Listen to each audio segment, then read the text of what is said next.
यावर्षी माहेरी जाण्याचा योगच आला नाही. त्यातून लग्नानंतरची यंदा माझी दुसरी दिवाळी. म्हटलं चला 2 दिवस जाऊन येऊ. घर, ऑफिस, शूट यातून पॉज घेऊन थोडंसं माहेर पण अनुभवू. अभ्यंगस्नान, पूजा, रांगोळी, सासर छान सजवून निघाली स्वारी आमची.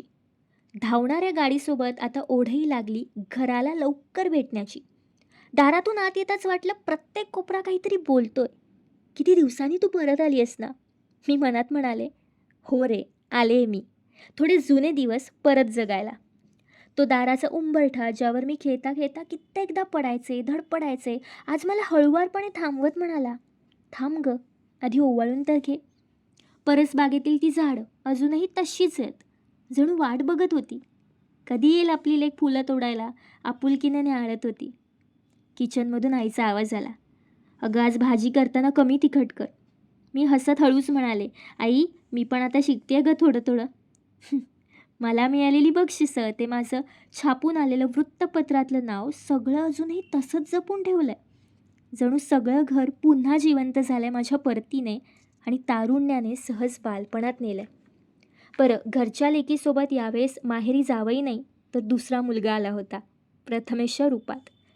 घराचे सगळे कोपरे त्यालाही ओळख देत होते. मऊ, उबदार, अल्लडवखर नात्यांच्या अनोख्या रंगात. प्रथमेशला सुद्धा हे घर फार आवडतं बरं. कारण त्यालाही जाणवतं ही जागा माझ्या हसण्याची, असण्याची, रुसण्याची आणि मोठं होण्याची साक्षीदार आहे. माहेरी आल्यावर सून बायको ही शब्द क्षणभरासाठी लेक या शब्दाने रिप्लेस होतात. चिमुकली लेक मोठी होते, जबाबदाऱ्या वाढतात, ती संसाराला लागते. पण काय जादू आहे ना या माहेरात. तिला क्षणार्थात पुन्हा एकदा चिमुकली बनवतात. भातुकलीत रमणाऱ्या लेकीचा आता खराखुरा संसार सुरू झालाय. तिला आता लवकर निरोप घ्यावा लागणार.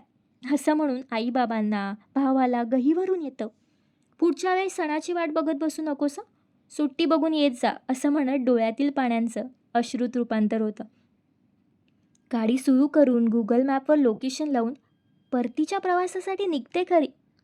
घराकडे हलका कटाक्ष टाकल्यावर घरही म्हणतं, माहेर असण्याआधी हे तुझं घर आहे, कधीही ये, सगळं तसंच असेल, don't worry. Seriously, Maherchi Diwali hits different.